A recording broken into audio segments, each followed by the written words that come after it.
Hi everyone. So today I thought I'd make a little video to talk a little bit about this deck of cards that I own for a little while now, but I've been reading these cards for a long time and they are one of my favorites, and they are called the Lenormand Oracle. This particular deck is called the Golden Lenormand Oracle because of, as you can see, the gold pattern on the cards.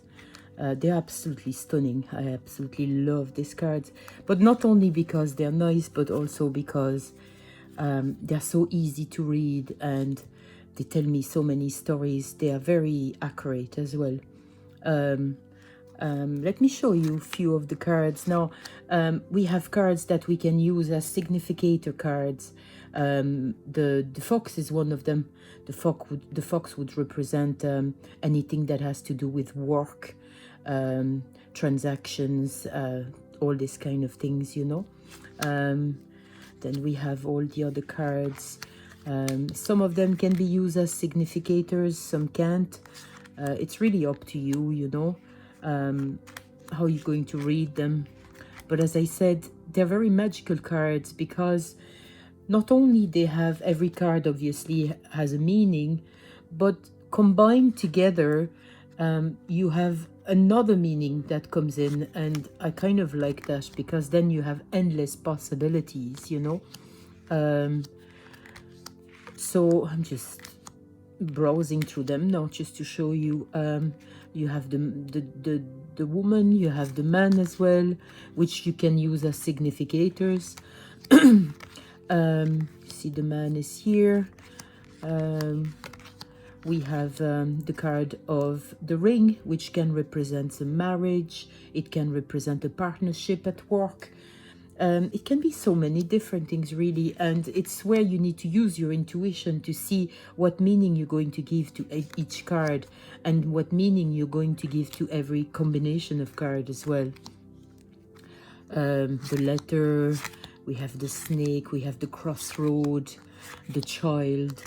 So they're very interesting card. Just wanted to show you now a very kind of simple little reading that you can do. No, you don't need, for that particular reading, you don't necessarily need to have any question in mind. You can just maybe pull a card for the day ahead or the week ahead, and just see what comes up.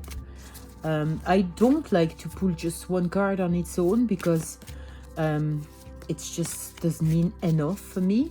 So what I like to do is, oops, sorry, I'm after knocking off the camera.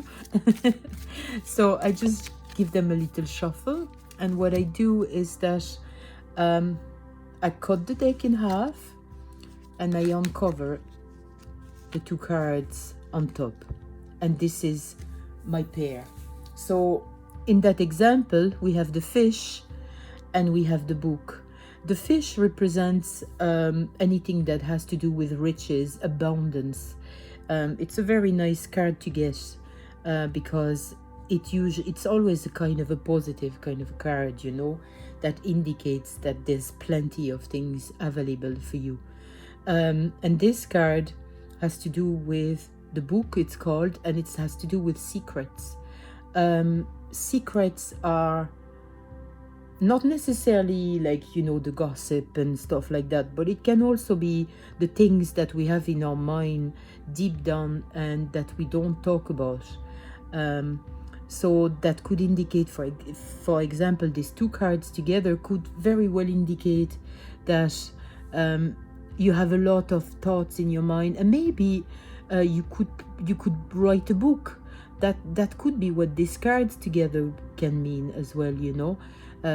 You have an abundance of creativity within you, and maybe you need to use it to share it with other people and maybe write a book.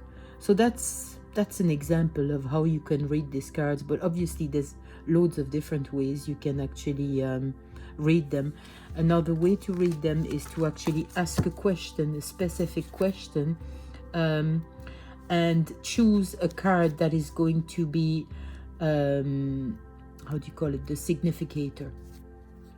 So let's say if I wanted to ask a question about work, I would choose the card of the fox as the significator, because the fox represents work, you know.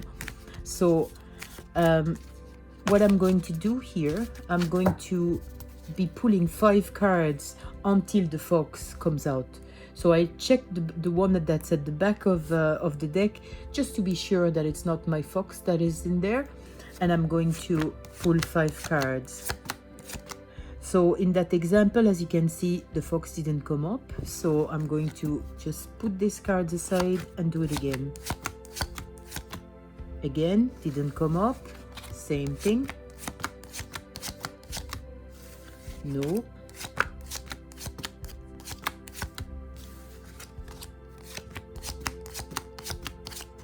Here we go. Now the fox is after coming.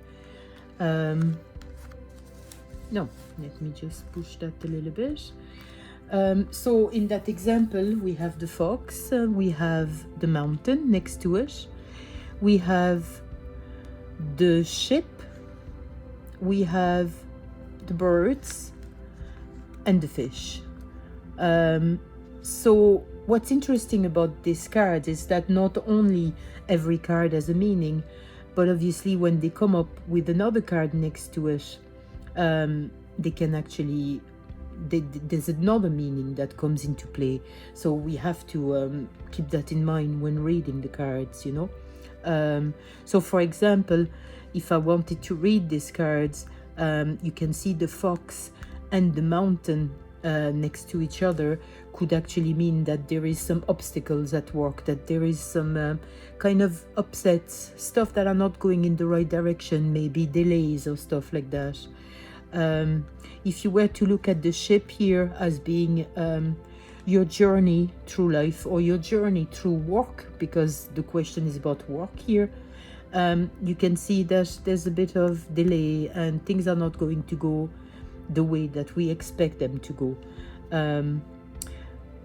When we look at the birds are an interesting card, because it talks about discussions, meetings, things like that, you know, where we make decisions. And then we have the fish, so that's giving me a bit of information about what these discussions are going to be about, because we are talking money here. The fish is very much representative of anything financial. So even though things are kind of a bit slow with the mountain here, because as we said earlier on, it's like a card of delay and challenges, things are still happening and they are still positive. So this is just a small example to show you how to use the Lenormand Oracle.